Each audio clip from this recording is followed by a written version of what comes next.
Well, hello everybody. Can you believe it that it is Wednesday again already? The weeks are just moving too fast. Today's topic is creating background information for our students and never assuming that they know something. Anyways, we'll come back to that in just a couple of minutes. First, I want to thank you for watching the videos. I want to thank you for your likes. I want to thank you for your subscriptions. And if you are watching the videos and you have not subscribed yet, please do. Please do. It gives me encouragement every time that I see a new subscription.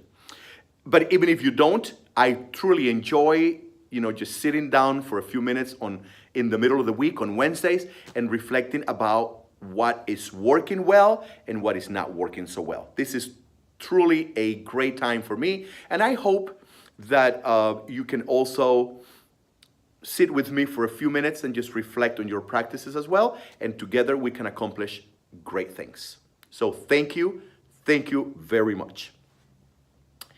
As I mentioned at the beginning, today's topic is creating background information for our students and never assuming that they know something. And I'm going to start with a little anecdote that happened on my second year of teaching. So that was a while back in Florida.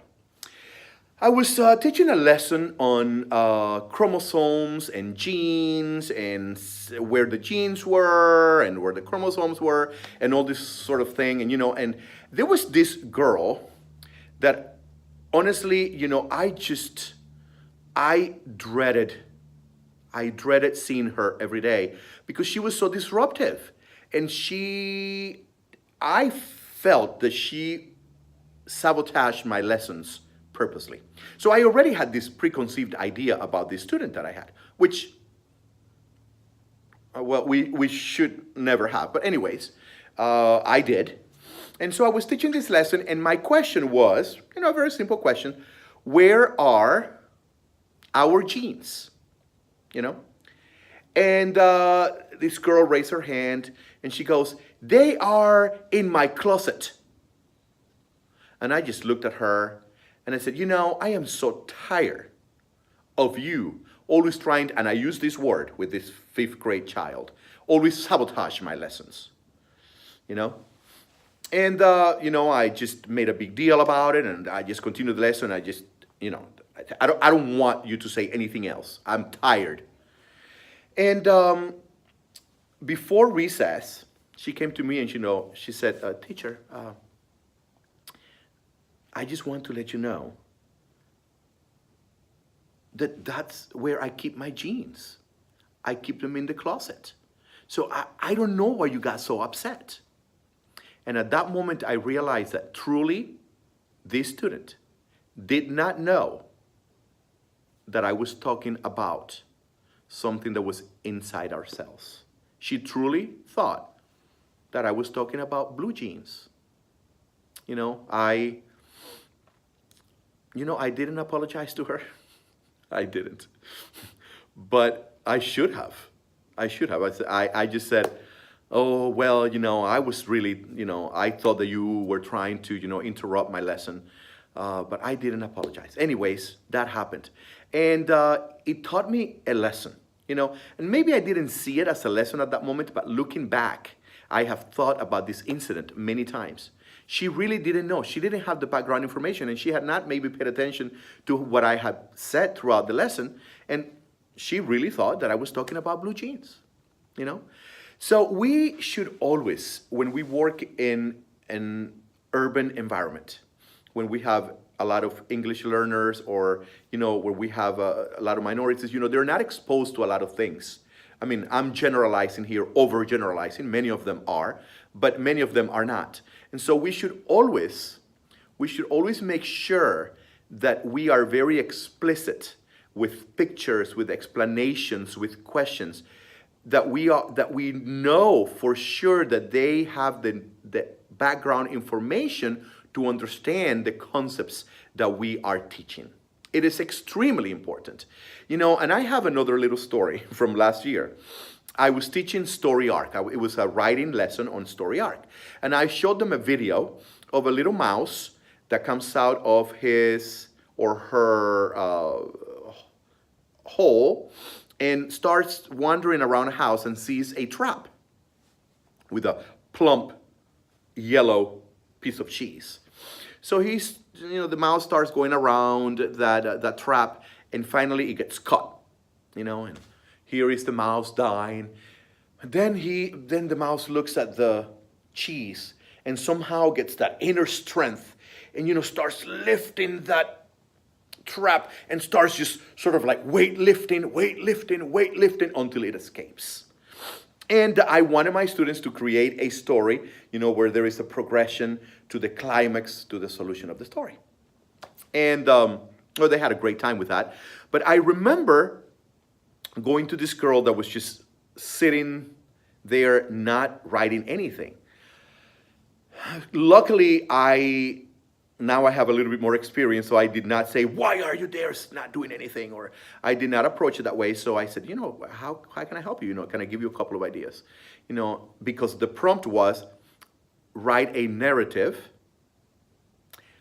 about the mouse that you watched on the video.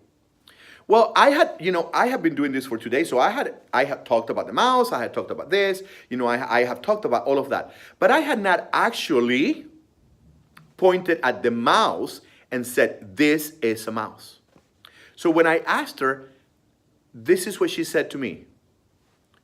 "But teacher, I don't know what a mouse is." So all of that, and it had escaped me to actually point out that there could be a few students in the class that were English learners that did not know what a mouse was. And she knew that creature was un ratón, which is the word in Spanish, but she did not know that it was a mouse. So it was not really a lack of knowing the writing, the writing component of the lesson. It was just a simple issue of not having enough background information, because she did not know that little creature was a mouse. So the moment I told her, "Oh, that's a mouse," she started writing. She knew exactly what I was asking.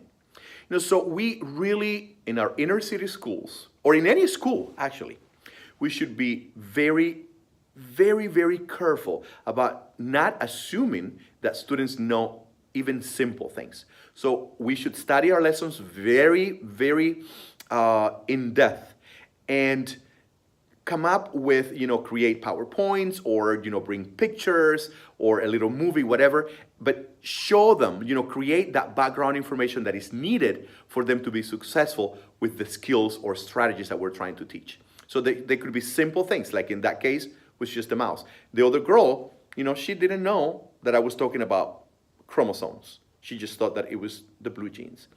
So and this is it is something that I don't necessarily struggle, but many times I forget. It escapes me that simple things my students might not know.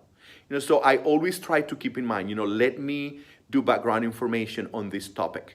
Like this week, we were reading a book about Jessie going across the sea. It's this Jewish girl, and Ellis Island. So before I read that book, I made sure that I showed a video about Ellis Island. I talked about Jewish traditions, so that when we encounter all of those things in the book, then they knew what I was talking about. And it was very simple for them, once I presented all of that information, to then understand the strategy that I was teaching in the book, which was inferencing, from what we know and from what the book said.